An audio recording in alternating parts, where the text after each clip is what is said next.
Guys আসসালামু আলাইকুম। আসলে একটা বাস্তবতা কি, আপনি যখন এই ছোট থেকে যখন একটু পয়সা করি হাতে হইয়া আপনি একটু বড়ের পথে চলবেন, যখন হাতে পয়সা করি হয়ে যাব শরীরে তো যখন বাপ মরের অনেক থাকে, অনেক শরীরে ভাবভঙ্গি থাকে, টাকার একটা অহংকার আছে। সেই অহংকারে মানুষের সাথে গৌরবে কথা বলে, গৌরব করে, মানুষ দিকে গৌরব করে, একটা তো গরিব লোক দিকে গৌরব করে। তার একটা শরীরে অহংকারের ভাব এসে পড়ে। যখন অহংকারের ভাব এসে পড়ে তখন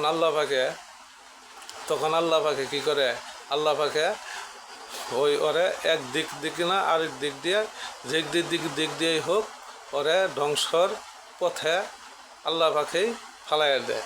আগের অবস্থান যে অবস্থানে ছিল সেই এই অবস্থানেই থাকবে। এর বেশি কিছু দিলে হয়তো মানুষের কাছে মানুষ মনে হবে না, মানুষের কাছে অহংকার চলবো, মানুষের সঙ্গে কথা কইতে দ্বিধাবোধ করবো না। এই কারণে আল্লাহ পাকে যার অবস্থান যেখানে আছে তুই আল্লাহ পাকে সেখানেই রাখবে। এর থেকে ভালোও করবো না, এর থেকে খারাপও করবো না।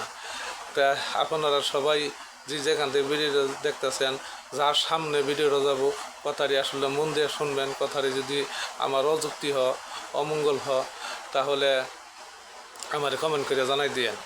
আর যদি কথাটি ভালো লাগে তাহলে সবাই আপনারা একটু শেয়ার করবেন, শেয়ার করে আরও 10 জনকে দেখার সুযোগ করে দিবেন।